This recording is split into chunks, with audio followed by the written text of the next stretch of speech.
മുഖ്യനെ വീണ്ടും ഇളകിയിട്ടുണ്ട്.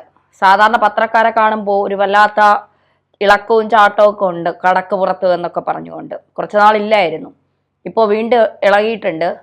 കഴിഞ്ഞ ദിവസം മകളുമായി ബന്ധപ്പെട്ട കേസ് 2 മാസത്തേക്ക് കോടതി താൽക്കാലികമായി നടപടികൾ നിർത്തിവെക്കണമെന്ന കോടതിയുടെ ഉത്തരവ് വന്നതിനുമായി ബന്ധപ്പെട്ട ഒരു ചോദ്യം റിപ്പോർട്ടർ ചാനലിലെ ഒരു റിപ്പോർട്ടർ ചോദിച്ചു. അതിന് മുഖ്യമന്ത്രി പറഞ്ഞത് അസംബന്ധം പറയരുത്. അതായത് മകളെക്കുറിച്ചുള്ള ചോദ്യങ്ങൾ അസംബന്ധമാണോ എന്നാണ് റിപ്പോർട്ടർ ചോദിക്കുന്നത്. അതൊന്ന് പ്രേക്ഷകർ കണ്ടിട്ട് വന്നോളൂ. എന്തായാലും പലരും കണ്ടു കാണും, എന്തായാലും ഒന്ന് കണ്ടോളൂ. നിങ്ങളുണ്ടല്ലോ ഈ അസംബന്ധം ഇങ്ങനെ പറഞ്ഞുകൊണ്ട് എഴുന്നള്ളിച്ചുകൊണ്ടിരിക്കുന്ന ഒരാളാണ് കേട്ടോ. അതിന് വേണ്ടി അധികം സമയം കളയണ്ട. എനിക്കിഷ്ടം വേണ്ട. അപ്പോ മുഖ്യൻ ഇതൊക്കെ അസംബന്ധമാണ്. ഇടയ്ക്കിടയ്ക്ക് മുഖ്യൻ ഈ മൂലക്കുരുവിന്റെ പ്രശ്നം ഉണ്ടെന്ന് തോന്നുന്നു. ഇടയ്ക്കിടയ്ക്ക് ചില അസ്വസ്ഥതകൾ പ്രകടിപ്പിക്കും, ചില ചൊറിച്ചിലുകൾ ഉണ്ടാകും. ഇതിപ്പോ സുരേഷ് ഗോപിയാണ് പറഞ്ഞതെങ്കിൽ സുരേഷ് ഗോപിക്ക് വീണ്ടും അഹങ്കാരവും സുരേഷ് ഗോപി തുടങ്ങി. റിപ്പോർട്ടർ ചാനലിൽ തന്നെ സ്മൃതി പരുത്തിക്കാട് കഴിഞ്ഞ 2 ദിവസം മുൻപ് സുരേഷ് ഗോപി മാധ്യമങ്ങളെ കാണുമ്പോൾ ഞാൻ എന്തിന് ഉത്തരം പറയണം, ഞാൻ എന്തിന് മറുപടി പറയണം, ഞാൻ എന്തിനെ നിങ്ങളോട് മറുപടി പറയാൻ ബാധ്യസ്ഥനാണോ എന്നൊക്കെ ചോദിച്ചുകൊണ്ട് രംഗത്തെത്തും. സുരേഷ് ഗോപി അഹങ്കാരവും ധാർഷ്ട്യവും എന്നൊക്കെ പറയുന്നുണ്ട്. അപ്പോ മുഖ്യമന്ത്രി പറഞ്ഞതിന് നിങ്ങൾക്ക് മറുപടിയോ നിങ്ങൾക്ക് ഇത്തരത്തിലുള്ള വാക്കുകൾ കൊണ്ട് അമ്മാനമാടുന്ന രീതികളോ ഒന്നും ഇല്ലേ? റിപ്പോർട്ടർ ചാനലിലെ സിംഗിണികളെ, മാധ്യമ സിംഗിണികളെ, അല്ലെ? ഇതിനും കൂടി നിങ്ങൾ മറുപടി പറയണം. സുരേഷ് ഗോപി ആണെങ്കിൽ ഇന്ന് KUWJ പ്രമേയം ഇറക്കിയരെ സുരേഷ് ഗോപി കോമാളിത്തരം കാണിക്കരുത്. മുഖ്യമന്ത്രിയോട് നിങ്ങൾക്കത് പറയാനുള്ള ധൈര്യമുണ്ടോ?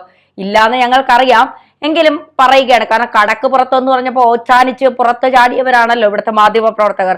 അപ്പൊ പിന്നെ മുഖ്യമന്ത്രി എന്തെങ്കിലും മിണ്ടിയാൽ നിങ്ങൾ ആരെങ്കിലും ഓച്ചാനിച്ച് നിൽക്കുക അല്ലാതെ തിരിച്ചെന്തെങ്കിലും മറുപടി പറയുമെന്ന് ഞങ്ങൾ ആരും കരുതുന്നുമില്ല. പിണറായിയെ ഭയന്ന് ജീവിക്കുന്നവരാണ് ഇവിടുത്തെ മുൻനിര മാധ്യമ പ്രവർത്തകർ. കാരണം നിങ്ങൾക്ക് പരസ്യം വേണം, പരസ്യം ഉണ്ടെങ്കിലേ ജീവിക്കാൻ പറ്റൂ. അതവിടെ നിൽക്കട്ടെ. എന്തായാലും ധൈര്യപൂർവ്വം TV പ്രസാദ് ചോദ്യം ചോദിച്ചു റിപ്പോർട്ടർ ചാനലില്. TV പ്രസാദ് എന്ന് പറയുന്ന മാധ്യമ പ്രവർത്തകൻ ഒരു മികച്ച മാധ്യമ പ്രവർത്തകനാണ്. അദ്ദേഹം പല കുറി ഇതുപോലെ ചോദ്യങ്ങൾ ആവർത്തിച്ച് തന്നെ ചോദിക്കുകയും ചെയ്യും. അദ്ദേഹം എന്തായാലും ചോദിച്ചു. അത് പിണറായിക്ക് അങ്ങോട്ട് പിടിച്ചില്ല. ഇത്തരം അസംബന്ധ ചോദ്യങ്ങൾ ചോദിക്കേണ്ട. നിങ്ങൾ പലപ്പോഴും ഇങ്ങനെയാണ്, അസംബന്ധമായ ചോദ്യങ്ങളാണ് ചോദിക്കുന്നത്. നിങ്ങൾ സർക്കാരിനെ പോയിട്ടിക്കൊണ്ട് 4 ചോദ്യം ചോദിക്കൂ, ഞാൻ ഉത്തരം പറയട്ടെ, എനിക്ക് എഴുതി തന്നതിൽ ഈ ചോദ്യത്തിനുള്ള ഉത്തരമില്ല എന്ന് വരെയായി അവസാനം പിണറായിയുടെ അവസ്ഥ എന്ന് പറയുന്നത്. മറ്റ് നിരവധി മാധ്യമ പ്രവർത്തകർ അവിടെ ഉണ്ടായിരുന്നു. ഒരൊറ്റ എണ്ണം മിണ്ടിയിട്ടില്ല എന്നുള്ളതാണ്. എന്തായാലും റിപ്പോർട്ടർ ചാനലിലെ TV പ്രസാദിന്റെ ആ ഒരു എന്താ പറയുക ധൈര്യം, അത് സമ്മതിച്ചേ പറ്റൂ.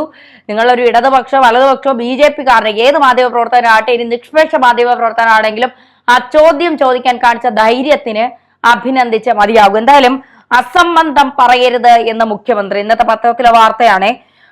അസംബന്ധം കണ്ടുപിടിച്ചവരാണ് പത്രക്കാരെന്ന് ക്ഷോഭിച്ച് മുഖ്യമന്ത്രി പിണറായി വിജയൻ. CMRL-മായി ബന്ധപ്പെട്ട SFIO റിപ്പോർട്ടിന്മേലുള്ള തുടർ നടപടികൾ നിർത്തിവെക്കാൻ ഹൈക്കോടതി ഉത്തരവിട്ടത് സംബന്ധിച്ചുള്ള ചോദ്യമാണ് മുഖ്യമന്ത്രിയെ അങ്ങ് ക്ഷുഭിതനാക്കിയത്. അസംബന്ധം എഴുന്നള്ളിക്കരുതെന്നായിരുന്നു മുഖ്യമന്ത്രിയുടെ മറുപടി. അസംബന്ധം എഴുന്നള്ളിക്കരുത് എന്നായിരുന്നു മുഖ്യമന്ത്രിയുടെ മറുപടി. ഇതിലേക്കായി അധിക സമയം കളയേണ്ടതില്ല, ഞാൻ പറയില്ല. നീയൊക്കെ എങ്ങനെ കിടഞ്ഞു പരിശ്രമിച്ചാലും എന്റെ വായിന്നൊരു വാക്ക് വരൂല. മുഖ്യമന്ത്രിയുടെ മകൾ ഉൾപ്പെട്ട ചോദ്യം ചോദിച്ചത് കൊണ്ടാണോ അസംബന്ധം എന്ന് പറയുന്നത് എന്ന ചോദ്യത്തിന് അസംബന്ധം തന്നെയാണ് ചോദിക്കുന്നതെന്നും വെറുതെ ഇത്തരം കാര്യം പറയാൻ വേണ്ടി മാത്രം അവസരമെടുക്കരുത്. ഈ ചോദ്യം ഒന്നും ചോദിക്കരുത്. BJP-യെ കുറിച്ച് 2 വാക്ക് ചോദിക്കൂ, ഞാൻ 4 ഇപ്പൊ പറഞ്ഞുതരാം. കോൺഗ്രസിനെ കുറിച്ച് 2 വാക്ക് ചോദിക്കൂ, ഞാൻ ഇപ്പൊ 4 പറഞ്ഞുതരാം. ഈ BJP നിങ്ങളോട് പകപോക്കുകയാണോ? ED-യും SFI-യും ഒക്കെ ഞാനിപ്പോ 4 ഉത്തരം നിങ്ങൾക്ക് പറഞ്ഞു തരാം. അതൊന്നും അസംബന്ധമല്ല. പക്ഷേ എന്റെ മകളുടെ പേര് ചേർത്ത് എന്തെങ്കിലും ചോദിച്ചാൽ അത് അസംബന്ധമാണ്. ആ ചോദ്യത്തിന് ഞാൻ മറുപടി പറയാൻ വേണമെങ്കിൽ നിങ്ങൾക്കെതിരെ ഞാൻ ഇല്ലാത്ത കേസിന് ജയിലിലടക്കുകയും ചെയ്യും. കോടതികളുടെ മുന്നിൽ വരുന്ന കാര്യത്തിൽ സ്വാഭാവിക നടപടി ഉണ്ടാകും. അത് വരുമ്പോൾ നോക്കാമെന്നും മുഖ്യമന്ത്രി പറയുന്നു. PM ശ്രീ പദ്ധതി നടപ്പിലാക്കാൻ സാധിക്കില്ല, അതിന്റെ വ്യവസ്ഥകൾ അംഗീകരിക്കാനായില്ല.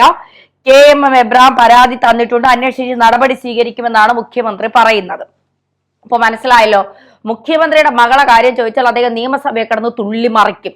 അതായത് എന്റെ മകളെ കുറിച്ച് ഒരു അക്ഷരം മിണ്ടിയ പിന്നെ ഞാൻ അല്ലാതാകും എന്ന് പറഞ്ഞുകൊണ്ട് അദ്ദേഹം എന്തൊക്കെ കാട്ടിക്കൂട്ടും അതെല്ലാം കാട്ടിക്കൂട്ടും. മടിയിൽ കനമില്ലാത്തത് കൊണ്ട് എനിക്ക് ഭയപ്പെടേണ്ട കാര്യമില്ല എന്നൊക്കെ പറഞ്ഞ് 5 ഡയലോഗുകളൊക്കെ അടിച്ച് മുഖ്യനങ്ങ് ആളാകും. ഇപ്പോ മകളെ കുറിച്ച് ചോദ്യം ചോദിച്ചപ്പോ ഈ മുഖ്യമന്ത്രിക്ക് മകൾക്ക് 2 മാസത്തേക്ക് താൽക്കാലികമായി നടപടികൾ നിർത്തിവെക്കാൻ കോടതിയുടെ ഉത്തരവ് വന്നു. തൽസ്ഥിതി തുടരാനാണ് കോടതിയുടെ ഉത്തരവ്. ഒരു നടപടിയിലേക്കും കടക്കണ്ട എന്നാണ് പറയുന്നത്. അപ്പോ മുഖ്യൻ ഒന്ന് ആ സമാധാനത്തിൽ 2 മാസം വീണ സേഫാണ്, 2 മാസത്തേക്ക് പിടികൂടാനൊന്നും വരില്ല, മുങ്ങിയിടത്ത് നിന്ന് വീണ പൊങ്ങി തിരിച്ചു വരും.